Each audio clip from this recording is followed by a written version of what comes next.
This is GregTech New Horizons, a Minecraft mod pack where the sky isn't the limit, it's just the beginning. The goal of this series is simple: build and sustain a fully automated late-tier industrial civilization. We're gonna work through different tiered voltage power systems, space exploration, and even fusion technology. This is by far the hardest Minecraft mod pack out there. I got struck by lightning again. Bro, what is happening? And just to give you an idea of how hard it is, this is how you craft a door in vanilla Minecraft. And this is how you craft a door in GregTech New Horizons. Yes, you're saying that correctly. To craft one door, you need a screwdriver, an iron ring, a screw, and a saw just to craft one door. And that is actually one of the easiest recipes in the game. If that sounded intimidating, don't worry. I'm breaking everything down so that it actually makes sense step by step. Completing this mod pack can take upwards of 3,000 hours, and that's for an experienced player. And it's now a good time to mention I've never played a tech pack before. So grab a snack, settle in, and welcome to an engineer's journey through GregTech New Horizons Part 1, the Steam Age. Thankfully, this mod pack starts us out with a quest book, because otherwise I would have no idea what to do. And unlike vanilla Minecraft, there's no light at night. But mobs will come out and get you. So first task is to find food and shelter. Starting off as every Minecraft playthrough does, gathering some wood. Just as a quick heads up, for the first 15 or so days I'm joined by two friends, Plays and Frost. But as life happens to go on, they couldn't join me past the first 15 or so days, so the rest of the playthrough will be on my own. You gather this, we're gonna need food. I'm gonna grab the gravel. The first couple days I tried to knock off as many quests as I could. I sent Plays and Frost out to make us a starting house while I figured out how to make a crafting table. 3 gravel to make a flint, okay. To make a thing you need 2 logs and 2 flint. Oh my god, the start of this is already so painful. Nighttime on GregTech New Horizons is literally pitch black. And I unfortunately made the first mistake of making myself wooden tools instead of finding a place to hunker down for the night. It is getting very dark. I'm gonna gather wood so we can make a quick base. Yeah, we could do an underground one.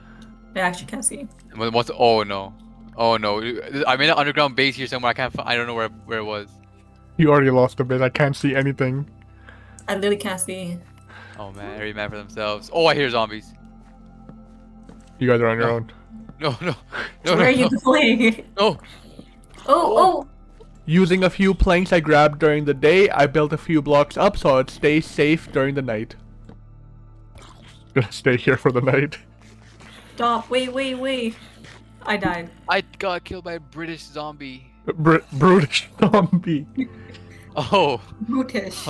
When you complete a quest in GTNH, you get a loot bag. And I'm pretty sure from that loot bag I got my first torch, and that absolutely terrified me when I placed it down. Oh my god, these are invisible zombie doom skulls. What the hell is that? And they're launching me in the air, but I'm on this block so they can't do anything about it. Oh, they threw me off the thing! Oh no. Oh, don't find us. Ow. Sorry. Oh, they have a fishing rod! That's what they're doing there! Your name. Come here. We see your name. I died. Oh. When daylight approached, I hopped out of that little cave and began to knock off some more quests. But with nighttime approaching again in a couple minutes, I decided to make a small little base, so we wouldn't suffer through the night again. I made us a chest so we could just dump our stuff and not lose it on every death, and Plays made us a furnace. I spent the next couple of days exploring the surrounding areas in hopes of finding sheep so we could sleep through the night. To make a bed you need carpets, something, mallet. Okay, I think I see. Sleeps somewhere. Okay, I see how to make the beds. I'm coming back to base. While I did have enough wool to make one bed, we still needed beds for Plays and Frost so we could sleep through the night. While I was out hunting the sheep for the past few days, Plays discovered a village and Frost continued to mine some wood. Look what I got, guys. Yeah. Torches, nice. Now we can actually see at night. No. Not torches. Torch. That's all I got. Oh. You having fun, Plays? I'm not having a good time. This is not. It's not looking good. One of the earlier quests in the game teaches us how to make clay buckets. First you have to gather clay, Then using 5, you can make an unfried clay bucket. Tossing that in the furnace, you make a fried clay bucket. And using that, you can gather water. And specifically water. Gathering lava, that's a whole other issue we will talk about later. Oh. Okay, I just died. Yeah, we know. You blew up our house. The house. You want your Blew next up. task? Fix the house. I search up one thing and it needs me to make this, to make that, and then I search up that thing to make that, and it's just endless cycle, man. Yeah, that was me with the door, I can't lie. You have to know what you don't even want to to get the clay bucket. You have to get clay. Then you have to grab a mortar, make the mortar into clay dust. Use the clay dust to make clay pieces. Use the clay pieces to make unsmelted clay bucket, and then have to smelt the clay bucket. All for this stupid piece of bucket. I don't even know what we're gonna use it for. Actually, I need that back. Since we could not sleep through the night with only one bed, I decided to explore the quest book. And I found a pretty nifty tab that showed we could buy wool with coins. So doing just that, I was able to make enough beds for me, Frost, and Place to sleep through the night for the first time. Fellas, we can sleep through the night. There we go. Yes. Oh. Oh, I'm shit. dying. Move! Frosty, move front! Move Frosty, front! get out of there! Frosty, get out of there! Can I color my bed? We don't have time for that, just sleep. The next quest teaches us how to make wood pulp, which is done by grinding down some logs with a mortar. And then combining 8 pieces of pulp with a bucket of water gives you 2 pieces of paper. An interesting concept in this mod pack is spice of life, meaning that you cannot eat the same stack of food over and over and be perfectly fine. You need to eat a different variety of foods, and you can't eat the same foods over and over, and doing so gives you bonus health bars. I then spent a couple of days getting us a full set of the beginner's tool stations from Tinker's Construct. With all these stations, we can make our first real set of tools. With some materials I got from a loot bag earlier, I was able to make myself a bronze sword using the tool station. Following this, I used a stencil table to make us a bunch of blank tool patterns. And using lots of flint, I was able to make myself my first set of flint tools. Flint pickaxe, flint hatchet, and a flint shovel. Completing that quest line gave me a loot bag, and from that loot bag I got my first piece of armor. We were having a bunch of problems with fuel consumption, so I began a quest line to get us a coke oven.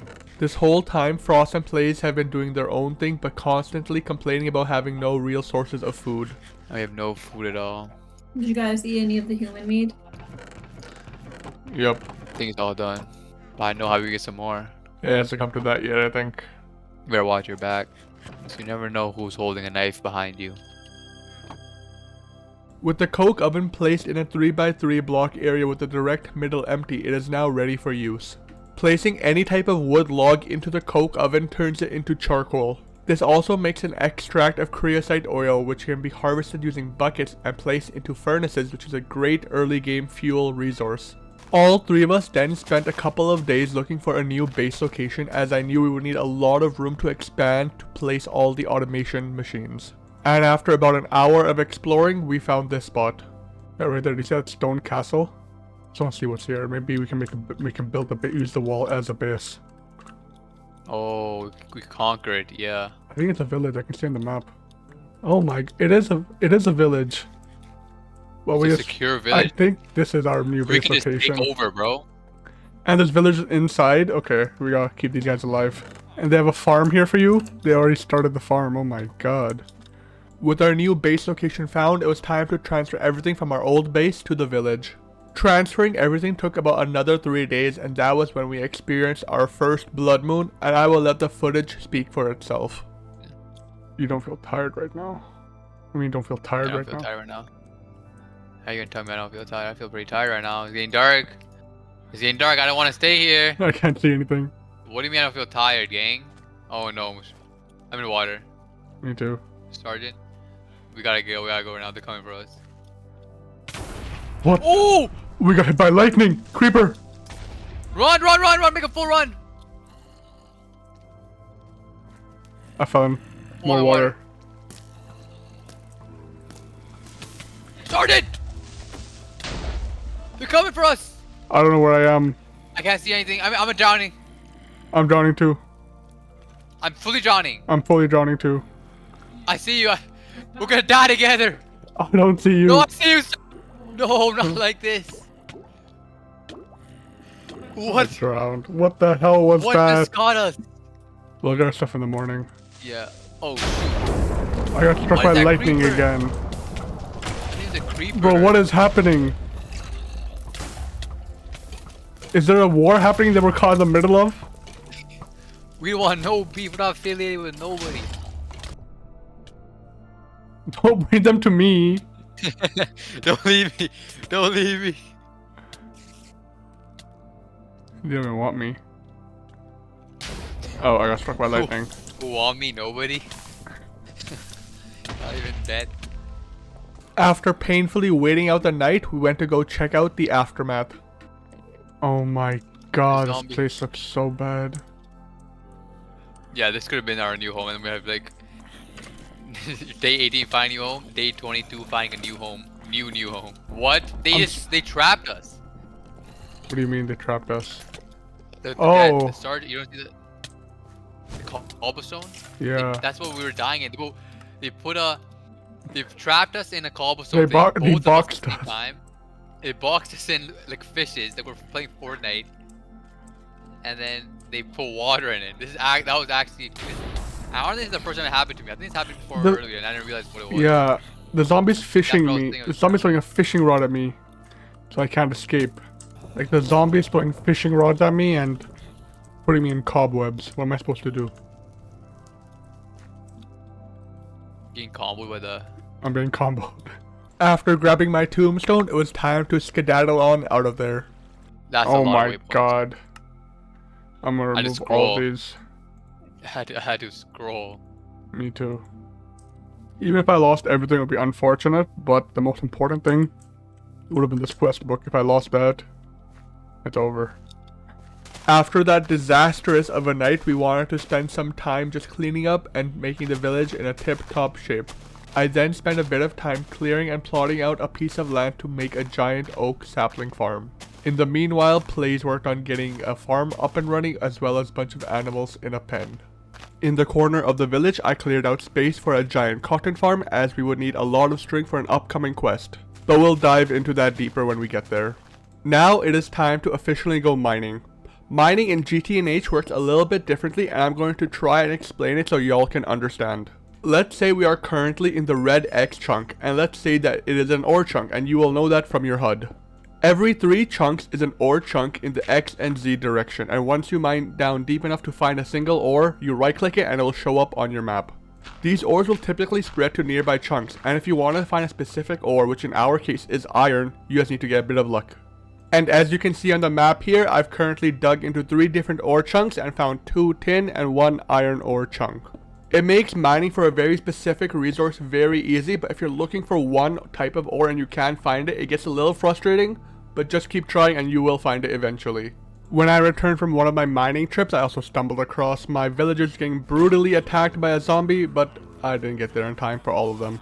Very unfortunate because I was looking forward to trading with them in future episodes. And just when I thought the worst was behind me, but luckily there wasn't too much damage that couldn't be fixed quickly. And if you wanted to take a quick look at my entire haul from that mining trip, well, here you go. I then made myself my very first set of tools which we will be using throughout the rest of the playthrough.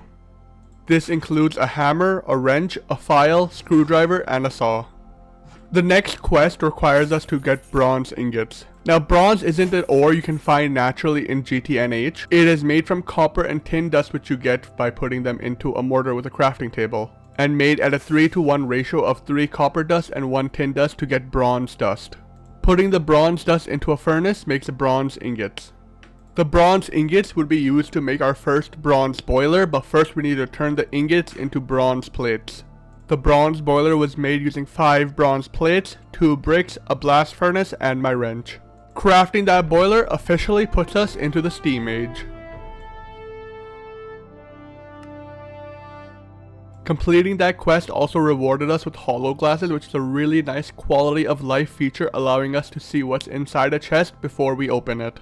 Now, before we end off the episode, I wanted to do one last thing which would put us in a really good position for episode 2. I wanted to create the smeltery from the Tinker's Construct mod, which will allow us to make really great tools for our future endeavors. To start off, we need a lot of grout, which is made from 3 sand, 3 gravel, 2 clay dust, and a water bucket. And yes, I had to fill the water bucket every single time for each crafting recipe. Using a wooden press, the grout is turned into unfried seared bricks. And smelting it would obviously give us the seared brick parts. We then turn the brick parts into actual bricks by using 8 pieces and a bucket of water to get 2 blocks.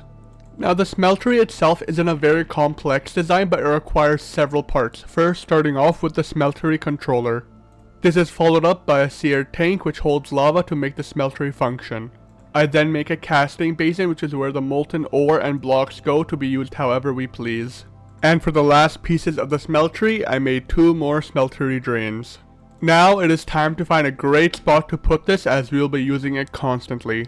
And there is no set design on how to make the smeltery. You can make it as wide or as tall as you want, but for now we're going by a simple 3x3. I also undershot how many bricks we needed, so I headed back out to grab more sand, gravel, and clay dust to make more grout and turn it to more bricks, yada yada yada, you know the drill. I may have forgotten the crafting recipe for grout, so while I was looking it up in the not enough items menu, I may have gotten a little snuck up on.